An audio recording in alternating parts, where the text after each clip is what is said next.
Hello everybody, I'd like to talk to you today a little bit more about navigating using maps. Specifically today we're going to think about map symbols. If you look at this map you'll see that not everything is drawn out like little pictures. It uses symbols to mark where things are. This is an Ordnance Survey map, which are probably the most useful maps to have. This particular one is an Explorer. That's the 1 to 25,000 scale, and these symbols are usually designed to be easily recognised even without referring to the key. Now I'm not going to go through every single possible symbol because there are many of them. However, when you get an Ordnance Survey map you will find there is a key. This is a small portion of the key from a map. The symbols are grouped on the key. This is the tourist information section. Also note that most of the symbols on this section are blue. That's Ordnance Survey grouping the symbols.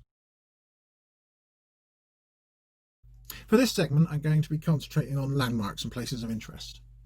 The first one I'm going to show you is this one, a cross. Originally this was listed as church, but in modern times has now been expanded to include any place of worship.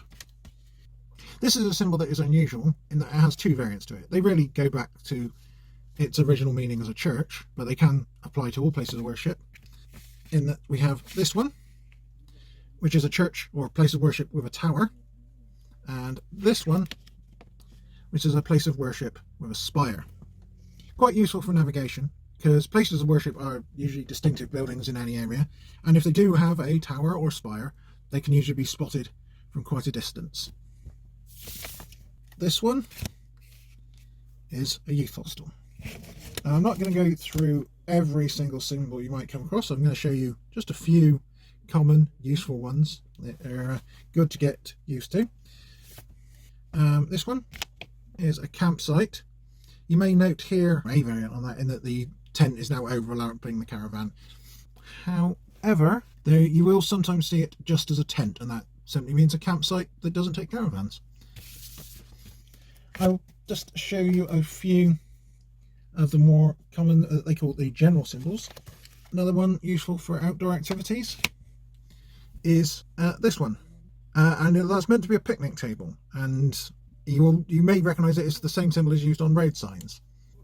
So that it demarcates a picnic area, a public picnic area. This one is a tourist information centre. This one a phone box. This one a car park. This one a wildlife preserve, and this one is the symbol for an English heritage site. Again, this one here is one that may be useful for seeing over a distance. It's a wind turbine or wind pump. Hopefully you can see how that's meant to represent that. This one here, bus or coach station. Useful if you are navigating in an urban area. This one here, you'll see, if I put these two side by side, see a quite similar symbol. And there's a red dot at the centre of it. This one, however, is the railway station.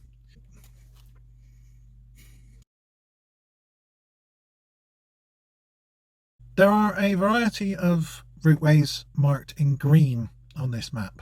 These are several things. They are footpaths. That is these green dashed lines like this one. You can see dashes are very small, about the size of the tip of my pencil. This other routeway here that connects with that footpath is a bridleway. On the map it's a larger dashed line, and footpaths are passable to anybody on foot.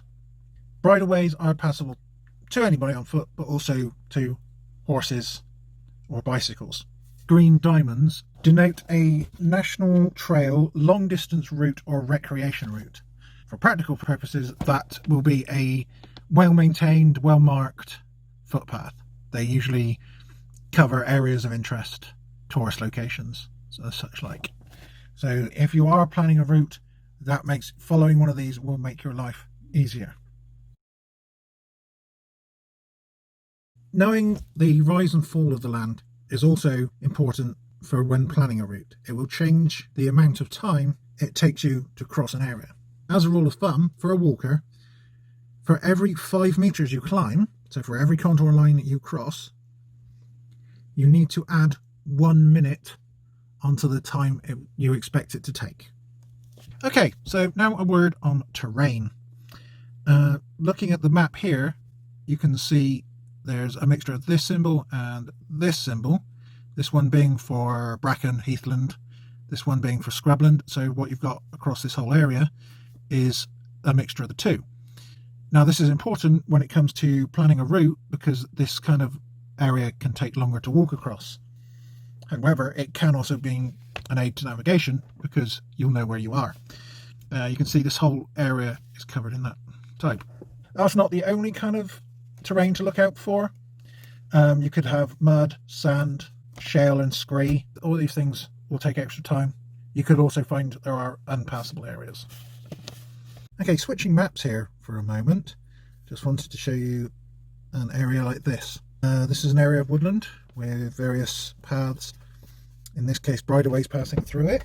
We know it's woodland firstly because of the green background, and also we can see it's mixed woodland. The symbols here for coniferous and non-coniferous woodland, meaning it's a mixed woodland, so we know what kind of woodland we will be passing through if we pass this way. This is useful to note when you're planning a journey, because firstly it can be a bit more difficult walking through woodland again, and also it is very easy to get lost in woodland. In this particular case we can see that they're bridleways for a start, so they're going to be more easily found, but there's also, if we look over here, we can see there are trackways.